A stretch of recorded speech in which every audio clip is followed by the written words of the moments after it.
Yes, well, I just saw the comment, but I have to click on the comments to be able to see it.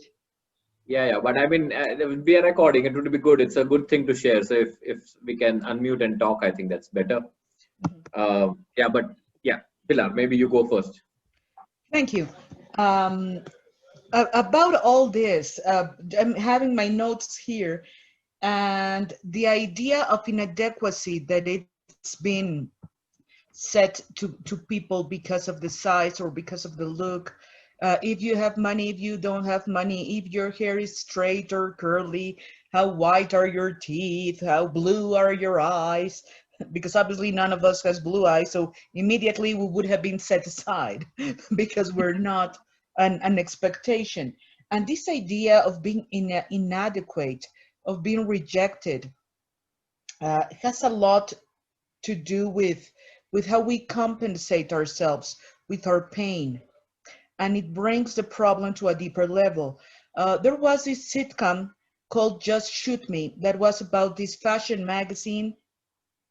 And in one of the chapters, one of the head editors, who was like a size 0, I can't think of the name of the actress right now, says, we have to sell our magazine in the supermarkets, and they have to be right by the cashier, right by the candy. We set them up, they fat them up. We set them up, they fat them up. And that's the idea, you know, of being always pursuing the impossible. All these aspirational things that have to do with being accepted by others, or just being one of the flock and not being independent. The peer pressure, the family pressure, the gender pressure. And it also has to do with rejecting everything related to aging. And that's another one. Forever. One of the most important things in this matter that I have to say is what happened to Isabella Rossellini a few years ago, like two or 3 years ago. Unbelievable. That she went to a press conference, I don't remember which event it was, and the press went to her and said, Ms. Rossellini, how is it possible that the most beautiful woman in the world has let herself go so much? And the reporter was trying to be elegant, because Isabella Rossellini has not had a surgery, has a weight and everything. And she said, I still am the most beautiful woman in this planet. But beauty looks like this at 60. Or something Absolutely. like that. I remember her age. But she was, I am not going to have a surgery. I don't need a surgery. I am beautiful as I am. I have wrinkles. Look at my age. I am fat. I've had children. I am over. I am over. What the hell are you expecting of beauty? And there is no way I'm going to torture myself into becoming what you want, when real beauty is being what I want. And when you look at that, and the truth and the power in her words, obviously there is no way I can look again as I looked when I was in my 20s, as I cannot look again as I was when I was 5, because I'm not 5, I'm not 20, I'm closer to 50. I am starting to go through premenopause symptoms. There is no way I can be that creature again. Not even if the genie came and just made his magic on me. I am not going to become that. What can I do? And somehow being my age and being a mom has relieved a lot of stress from being a size or having a look. Yes. I have never felt as free as when I was pregnant. Nobody would look at me for eating this or eating that or doing this or doing that. I could do everything because it was for my baby. and it was overwhelmed because I had a baby. But once I didn't have a baby, if anybody told me anything, I would just slap them stupid. And we should slap them stupid. Exactly. cannot go on. This is something from the outside that is breaking us from the inside. Yes, And the inside absolutely. is allowing it because of peer pressure. What are we teaching? What is the bottom line here? What are we running after? Mm-hmm. And just think, Mhm. And we do have to change something culturally. And it's not absolutely. about having the flag of I am fat and beautiful or I am curvy. Because even the curvy models, you look at them and you say, oh my God, the body in this woman. She's, oh my God, if my body looked like that. Oh my God, the perfect round hips. The Yeah. way these women are amazingly Yes, beautiful.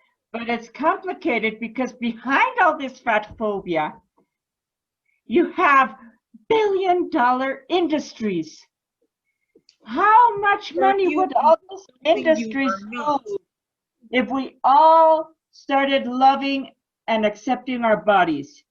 The diet industry, the exercise industry, the surgeries, the makeup, everything would Just lose look at the money. filters in the phone. Look at the filters in the phone. An acquaintance of mine used so many filters in one of her pictures that one of our the people in the group who is a cynic and a very bad person said, one more filter and you would be turned into a creature of light. You would look like a fairy. It was impossible. She even her skin tone. She was her teeth were blinding white. Uh, the only true thing about that picture was that it had pixels. There was nothing else in Okay. it. And what happens with the pictures? What happens with the Photoshop? What happens with this? What are we looking for? What is the truth behind what we're looking at? And we have to rethink aesthetic because we're aesthetic thing. Mhm. I mean, We're drawn to beauty mhm. naturally. Yeah, but the problem is, what is beauty? If we go to the stereotype of beauty of hundreds of years ago, it was a curvy, it was the fatter you are, the more beautiful you are. And now it's the opposite. But as you will said in the chat, they like to look at thin, but they like to touch fat. I think stereotype beauty itself is an oxymoron. I don't think there can be any stereotype of beauty. I mean, Exactly. everybody is so different. I mean, it's like if I'm buying a car, and yeah, if I see the same car in 5 different colors, yes, I understand. The stereotype should be there that it should look like this, and the color is different is the only thing. But then human beings, each one of us is different. I think the very fact that we can stereotype, or rather, the human race is trying to stereotype beauty itself is Hmm. And it's it's it's terrible. unnatural. Yes. Hey, we all come in different shapes and sizes and colors, and we should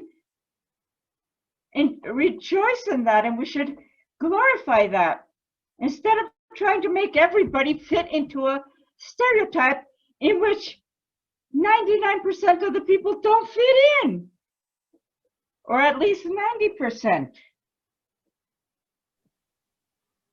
Two questions from my side here. Yes? One is, I mean, the health at every size. That is a very important point. I don't know if it has some evolutionary basis in it. I was trying to find, I couldn't get time to do that. I mean, health at every size. That's a very important point, because nobody that I know in my circle. I mean, I have a sister who is extremely thin, and she always complains that, It is as rude as asking somebody plum, why do you don't diet, as asking me, why don't you eat? I eat. I damn eat. So that's very disrespectful. But what I wanted to come that pleasantly plum. Yes, Billy. What I wanted to ask over here was that there is always a sense of, I think we cross two boundaries together when in this topic. One is about the beauty, and then again, who judges that beauty? Let's come to that a little later. But the second really important point is about health. I don't find anybody telling that, well, there are no advertising out there that, okay, because of my whatever weight, lean or on the pleasantly plump side, I'm not able to run 5 kilometers. I want to run 5 kilometers, right? Nobody tells that. I have very close friends who always talk about, yeah, I'm okay if I cannot have energy, but I want to get lean. But it's never the opposite, that it's okay if I'm gaining weight, but I'm able to, lift 10 kgs of dumbbell. But now it's changing. I see that a lot, and I'm so happy because I have so many friends who are taking this flag of fitness, and especially girls who are taking this flag of fitness, right? Saying, you know what, if you can do 20 pull-ups, I can do 25. And it's changing. I see at least that trend happening now. So I don't know if there is somehow the advertising industry or ourselves, we fooled ourselves into two of these boundaries, and it got blurred, where we say, okay, the health and the fitness aspect of the world versus the beauty of the world. And the beauty of the world, I sometimes I come across this, is it gender specific? There is a very common thing if you search on Google. If a guy goes like 3 days to a gym, just 3 days in his life, the first 3 days he goes into a gym and he will post, oh, my dumbbell, my biceps have increased. There is no change there. There is no change, right? And a woman after losing 10 kgs will be saying, oh, this is not done. This is still not good enough for me. And there is a sentence, I think we shared it last time, even Rihanna, who wears almost nothing and goes to an award function, tells that it would be a good night when I can sleep without worrying about cellulites on my body. Right? So then beauty from whose angle? Is it about men looking at it, or is it a gender thing where, suddenly a guy says, oh, I have biceps, where there is nothing there. There is nothing there. Right? So that's, I don't know. We need to look at it from a psychology perspective a little more deeper, because it's a real serious problem. So I don't know what's the roots behind this, and where does it come from? Is it only advertising? Yeah, Billy, I saw that. Unfortunately, that's why I'm not looking on the right side of the picture. Alessandra, I also had a question, in terms of at some point in time, like Jamin did mention, could you do 25 push-ups or run 10 kilometers, right? So at some point in time, I also kind of wonder, why are we not fat phobic, because at some point in time, as you kind of age, right, you tend to see some amount of correlation. While I know you did mention health at every, weight, or health at every size, you did mention at some point in time, there is at least a 40 or a 50% of the truth, right? Typically, every year I go to on an annual pilgrimage to Sabrimala. So when I'm actually trekking the hills, maybe it's lack of practice and all of that, but I do huff and puff a bit, right? So there's always that aspiration, not to get skinny, but at least be a little more fitter or be a little more lighter. And so are we, by not being fat phobic, actually letting or taking things more easily or casually? You don't have to be fat phobic per se, but at some point in time, you need to actually have a middle path, right? I mean, I mean, not to impress anybody, not to impress anybody, but I mean, I'm saying. yeah. Here, maybe, doctor, the question to you, right? I mean, if you can answer this, doctor.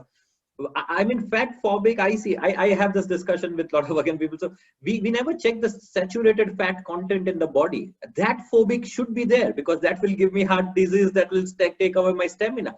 That phobia, yes. Yes, I totally agree. So there's a difference between like what you said, right? The world is moving towards beautiful at every size, doesn't matter what your size of the body is. I kind of have mixed feelings about that. I agree with the fact about health at every size. I'm totally okay with that, because then it comes down to how do you define health, right? So if health is defined as somebody who can, carry their body weight, do like you were saying, like maybe do some physical exercises, get around in the house, maybe walk down to the grocery store without collapsing, or things like that. That is health, and that's okay. Even if you are like 150 pounds or you are like 350 pounds, that's okay, right? As long as you're able, as an individual is able to kind of do their day-to-day activities without being hindered by the sole thing, which is the heaviness of their body, right? So if the muscle and the fat content are able to balance each other out, and I'm able to, like, for example, I have run a marathon, and I remember I was about 100 kgs that's what, 200 and something pounds when I ran a marathon. I mean, of course, I walked and ran. I didn't run it doesn't matter. I finished the marathon, and I'm taking credit for it. Do it now. So, I couldn't even do it now. So that's exactly. That's health. So see, that's the difference. And when somebody tells me that, I cannot get out of my couch, I cannot walk down 3 steps without huffing and puffing, I can't climb 1 flight of stairs without like kind of feeling that somebody is choking me, I'm a little worried about calling that person, beautiful at every size. Like I said, again, it's a total misconception when we say that we are equating beauty with the size of the individual. I think that's a completely different conversation to have. I don't think we can equate beauty with size. I'm talking about health and size, right? I'm only talking about the fact that if I can move my body in a way that is good for me, it doesn't matter what size I am. If the size of me is hindering my movement, it's hindering my day-to-day life, then yes, maybe I have to think about it. That's my only thing. So that's that. I have that little bit of on the fence thing when people talk about, no, don't talk about beauty, and don't talk about any size is okay, fat is beautiful. I totally agree with that. But only thing when it comes down to health, I'm a little skeptical and say that if it is not allowing you to do your day-to-day activities, then yeah, please think about it. And doctor, just for the records, correct me if I'm wrong, somebody could look like the right size, but could have an significant amount of saturated fats. They could have off the charts cholesterol and the LDL, which is the bad cholesterol. Yes. So they could be off the charts, and they could be like really skinny. I mean, they could be really outwardly skinny, and their internal body could be messed up.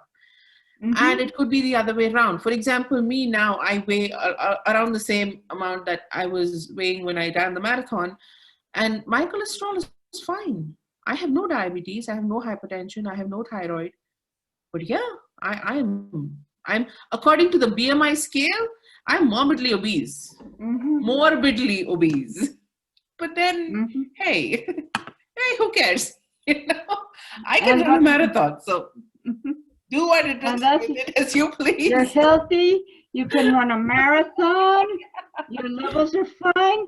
That's what's important. That's health, according to me. And what a lot of people don't tell you is that BMI wasn't even created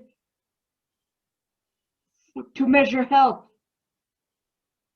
They took it and used it afterwards to use it as a so-called measure of health, of whatever, and it's a bunch of baloney.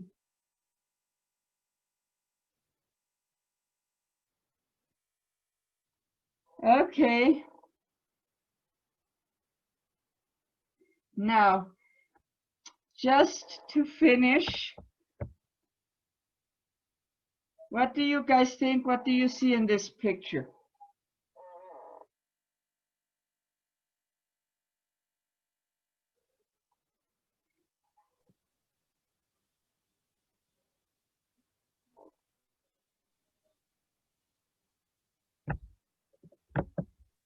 As a medical professional, I'm more worried about the lady on the right than the lady on the left. The lady on the right is quite close to starvation, so I think according to me, that is more dangerous. Definitely, she's at a level of anorexia, which is extremely dangerous. She could very easily die.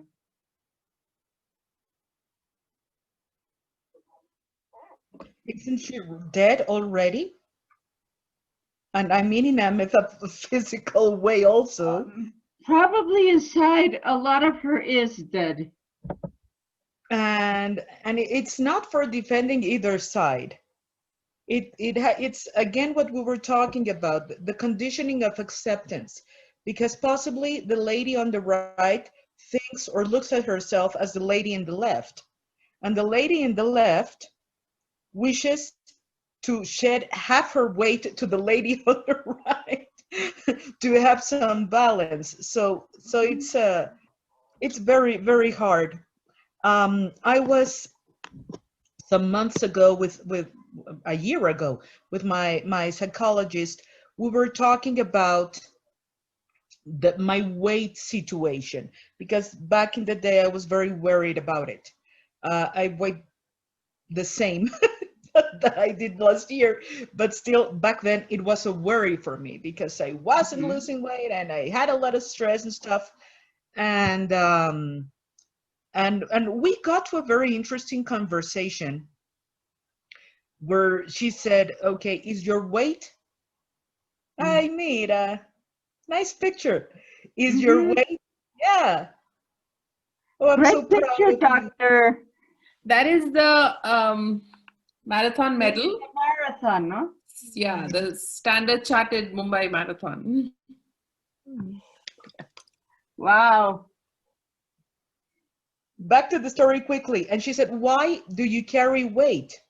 And somehow we got to the thing that I wanted to protect myself, that it was a shield against what was going on.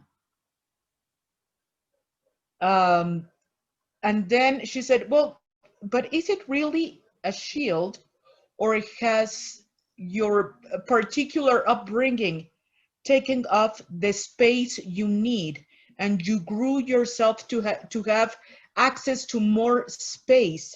Because I was, as I was growing up, I didn't have a space of my own. I couldn't do things with my space. I had no space. I had no little, I don't know, four walls to call my own, to do as I wish. A room of my own, Virginia Woolf would say. I didn't have that. So I was taking space with my body because I couldn't take space with my thought. I couldn't take space in a physical space. I couldn't take space with many other things.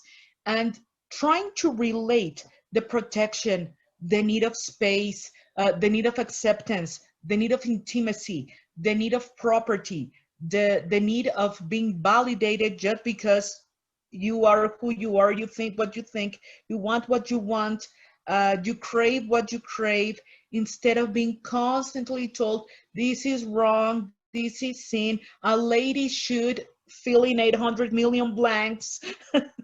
Not in one blank, 800 million blanks, because you have to sit this way, and your shoes have to be like this, and your hair must be, and oh, you have a little mustache there, go running for tweezers, and find everything that is wrong with you, take it away from you before you dare even go out of your bedroom, because there is always going to be something wrong with you.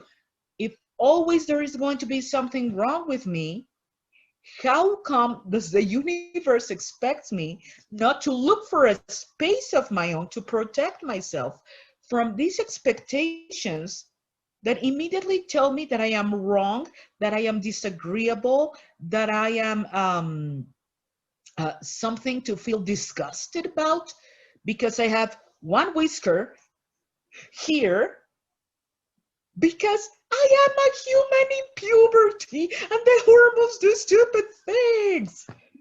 Or I have a pimple, or I have cellulite, or in my skin, I had, how do you say varicela, Alessandra? Chicken pox. I had chicken pox as a child, so I have a few marks in my cheeks. Why? Because I had chicken pox. And why was it? Because I went to a school where there were other children, and one of them had them and gave it to me. As it could have been lice, as it could have been whatever, because I am surrounded.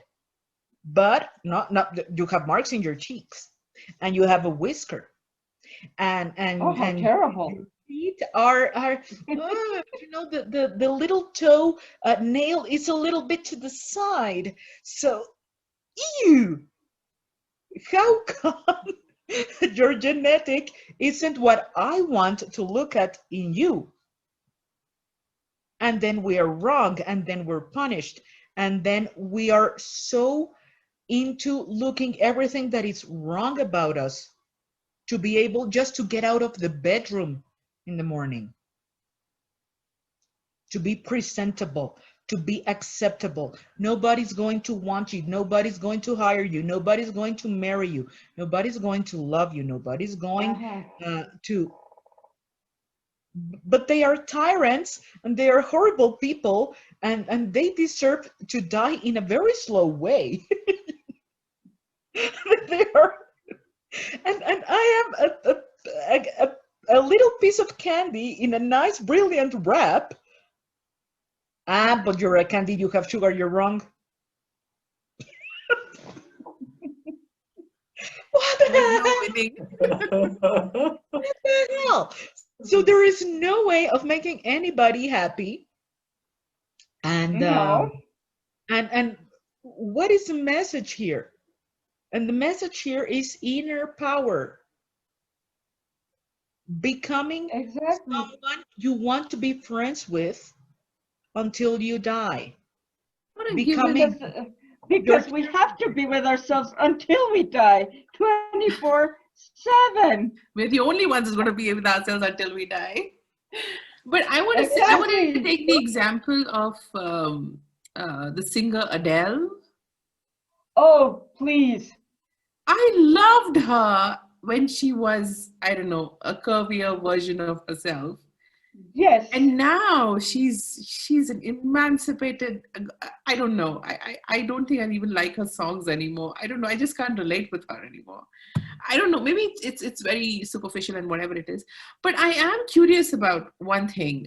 First of all, I want to know whether all these things we are talking about, Pilar and Alessandra and myself, Jemin and Kale were so quiet throughout the session. Right? Was there anything out of this entire thing that you could relate to at all? Or is it this alien, completely an alien world to you? There are analogous side to where I could relate to it, for example, but I can, and that's why I brought that topic up. I mean, yes, the advertising industry, the ask from the men, the way men looked in those images, etc., of what we demand from a woman on what beauty standards are. But that's where I brought up this discussion is whose version of beauty is really affecting us, right? Whose definition of beauty is it affecting us? Because I mean, women want a strong man. They want men with little bit of muscles, at least fill up your t-shirt, right? Or that is how at least the movies and the advertisement would try to show.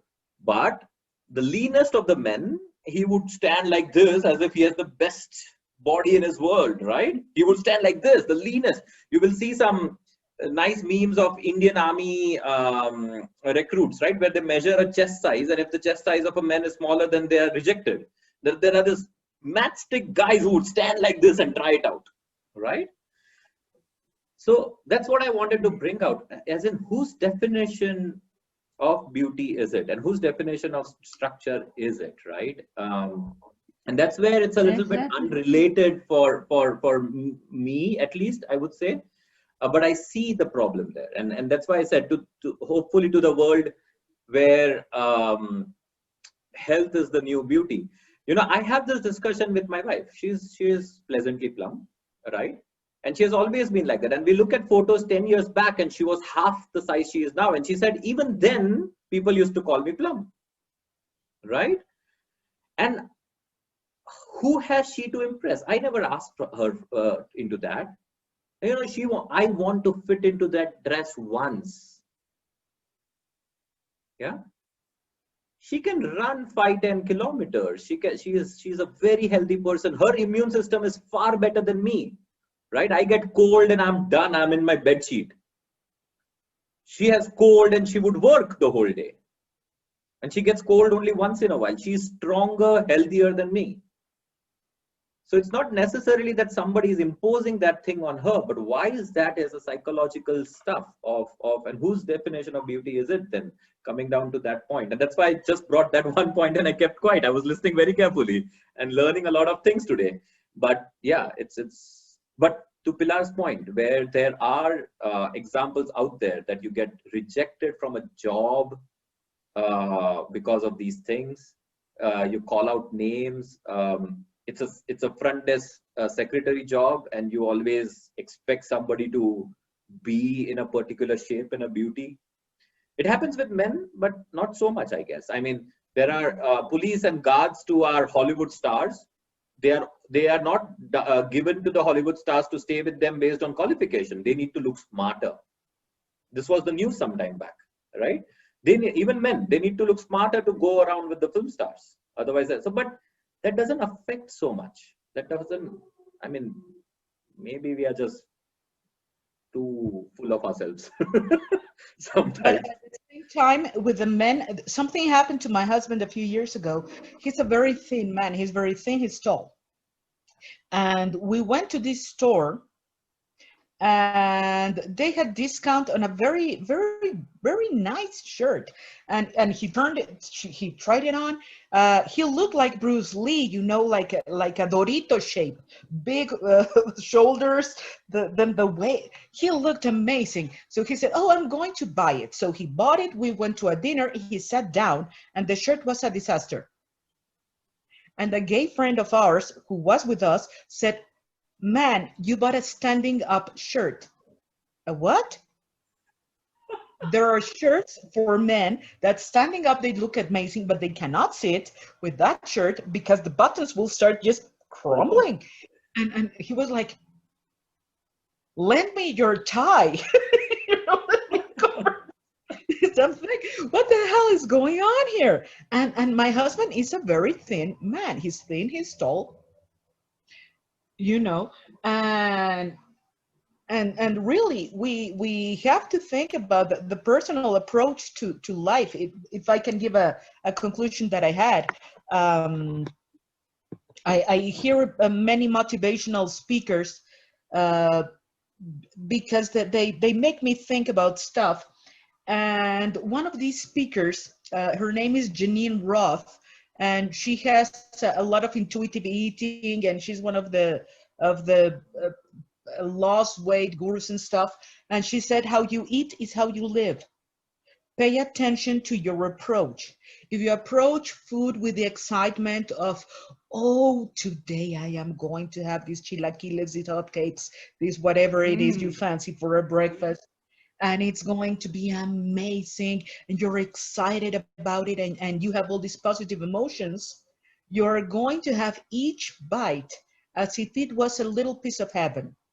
And there is not going to be guilt. But just of thinking that you want to have that for breakfast has already made you pleasantly plumper just by thinking about the breakfast that you want to have. And what is wrong with your approach? Why do you feel guilt because you really crave for something that is going to give you pleasure. And how is your way of eating relating to your way of living? Are you feeling guilty because you're going to do something for yourself?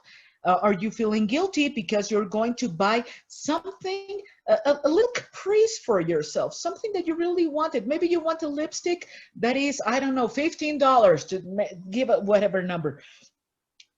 How am I going to buy a lipstick for myself if I could use that money to buy something for my child, or to fix the house, or to, what is the place and the value of every little thing in our life?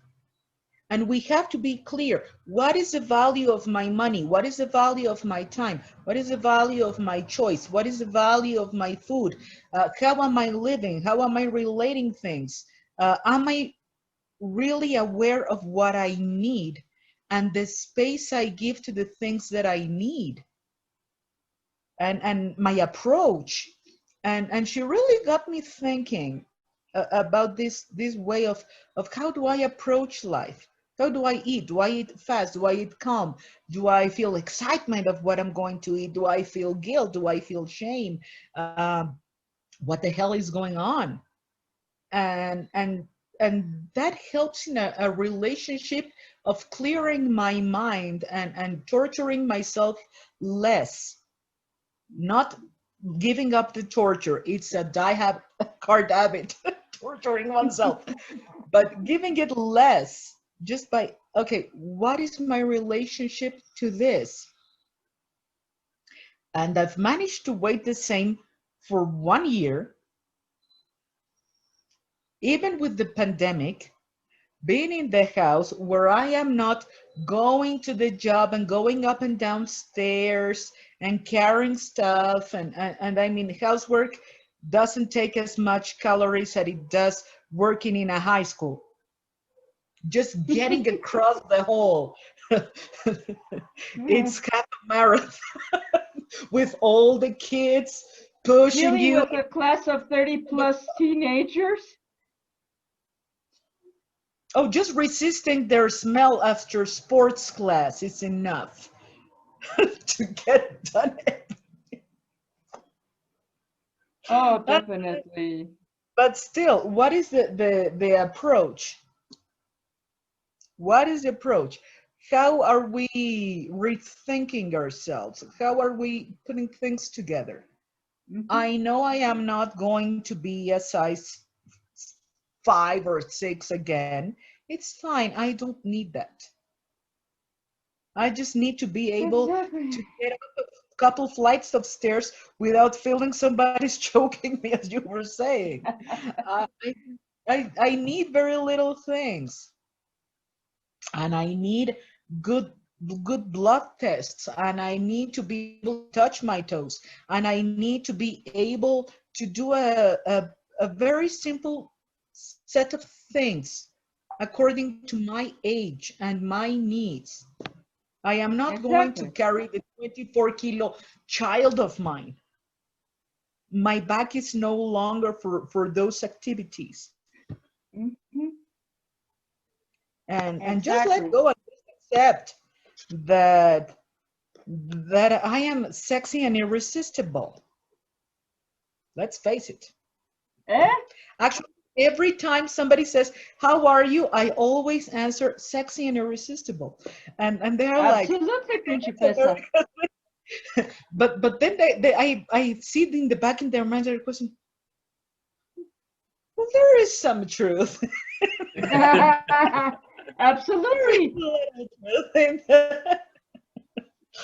So Absolutely. let's keep sexy and irresistible. You too, Gemin. You can become and feel like a woman if you want to. We're not going to suppress you. If I want to, I will. Welcome to the I'm one of club. those guys who goes 3 days to gym and see my biceps. Right? For me, it doesn't take much. Well, I have a friend who is a cynic, and she's wonderful. And she went with her family to a lunch last year, and her brother-in-law had been going to the gym, and there was a mirror in the restaurant, and he would be, you know, like looking at his arm, And so Mariana started doing this.